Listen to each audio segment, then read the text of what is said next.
હવે વાત કરીએ વરસાદની તો બનાસકાંઠામાં ગત રાત્રિથી જ વરસાદી માહોલ જામ્યો છે। જિલ્લાના ડીસા, પાલનપુર, દાંતીવાડા અને ધાનેરામાં વરસાદી માહોલ છે। ધોધમાર વરસાદ વરસી રહ્યો છે। ભારે વરસાદથી ડીસા શહેરમાં જનજીવન અસ્તવ્યસ્ત થયું। ડીસા શહેરના વણઝારાવાસ વિસ્તારમાં નદી વહેતી હોય તેવી સ્થિતિ। લોકોના ઘરોમાં કમર સુધી વરસાદી પાણી ભરાઈ ગયું।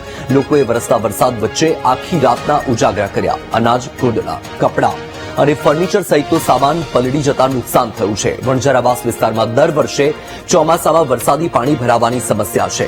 નગરપાલિકાને ઘણીવાર રજૂઆત કરી હોવાનો સ્થાનિકોનો આક્ષેપ છે। તો આ દ્રશ્ય તમારી ટીવી સ્ક્રીન પર બનાસકાંઠામાં વરસાદી માહોલ જામ્યો છે। ધોધમાર વરસાદ વરસ્યો અને આખી રાત વરસાદના પગલે લોકોના ઘરમાં પાણી ભરાઈ જતા લોકોને નુકસાન વેઠવાનો પણ વારો આવ્યો। વરસાદ પડ્યો, મારા ઘર ભરાઈ ગયું। ગોદરા બોદરા બધું વાસણ બધું પલળી ગયું છે। ગોદરા ને ખાવાનું ને બધું ઘઉં ને બધું લોટ ને બોટ બધું પલળી ગયું। અંદર પાણી ભરાઈ ગયું। રાતના 3 વાગ્યાથી હજી બરસે નહીં કર્યું। ઊભી છું। નગરપાલિકા વાળા આવતા જ નહીં। કેટલી જાહેરાત કરી, અમારે કશું કોઈ સગવડ કરવા આવતા નહીં। અહીંથી 10-15 વર્ષથી રહીએ છે, તો ચોમાસાના દિવસે આવા જ દિવસે અમારે આ વરસાદનો આગળ છે। ગટરો કોઈ બલી નહીં છે, ફૂલ આવક પાણી સોસાયટીનું આવે છે, બરાબર। કોઈ ગટર લાઈન કોઈ કરી હાલતા નહીં નગરપાલિકાને। અમે કઈ થાક્યા છો। આખી રાત છોકરા અમે ઉભા લઈને બેઠા। હજી ચાય નહીં પીધી એટલે પાણી બરસે નહીં કર્યું। પાણી ઘરમાં ઘાટ કરીએ છીએ। કેટલું પાણી ભરાય છે? પાણી જો કમ કરવું જોઈએ, પાણી ભરાઈ ગયું ગરમ। સમસ્યા કેટલા વર્ષોથી? અમે તો 10-15 વર્ષથી રહેવાયા છીએ। કશું પાણી ભરાય છે? પાણી તો કરકરામું સાહેબ ભરાઈ ગયું। કોઈ બહાર નીકળવાનો રસ્તો નહીં। એના અમારે ખાવું પીવું શું, અનાજ બનાજ બધું કપડામાં બધું પલળી ગયું। એ ચા બનાવીને પીધી નહીં। બહુ અડધી વસ્તુ તો તારા મામાને જતી હતી ઘરોના। બહાર નીકળી ગઈ, જે નીકળે અમને નીકળી નહીં ક્યાં। બહુ પાણી કરકરામું ભરાઈ ગયું। ઘરમાં ભરાઈ જાય 4 પોઈન્ટ બધા ઘરો ભરાઈ જાય। આખા વડામાં બધા ભરાયા। મોચાથી મોચા પલટી જાય એટલું પાણી ચડી ગયું। દર વર્ષે 12 મહિના આવું।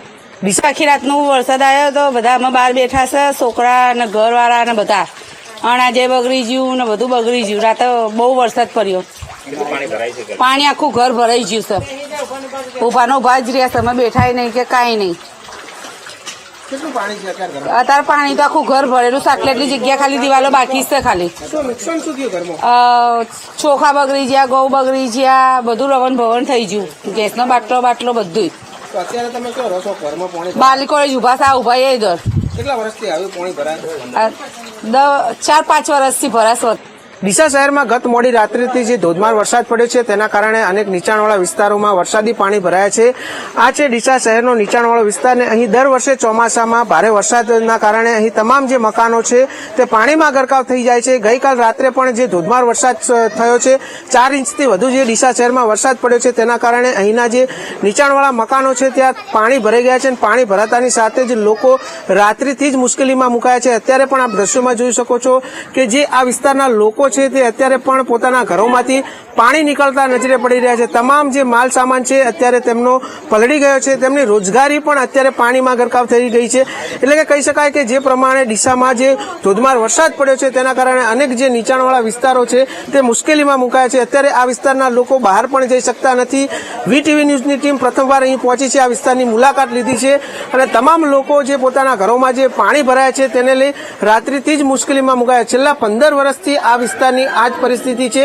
દર વર્ષે ચોમાસા પહેલા આ વિસ્તારના લોકો રજૂઆત કરે છે પાણીના નિકાલના માટે, પરંતુ નગરપાલિકા દ્વારા કોઈપણ પ્રકારની પ્રી મોન્સૂન પ્લાનની કામગીરી કરવામાં આવતી નથી ને જેના કારણે દર ચોમાસામાં આ વિસ્તારના લોકો પાણીમાં જતા રહે છે। ત્યારે હાલ તો આ વિસ્તારના લોકોની માંગ છે કે તાત્કાલિક ધોરણે આ વિસ્તારમાં પાણીના નિકાલની કાયમી વ્યવસ્થા કરવામાં આવે।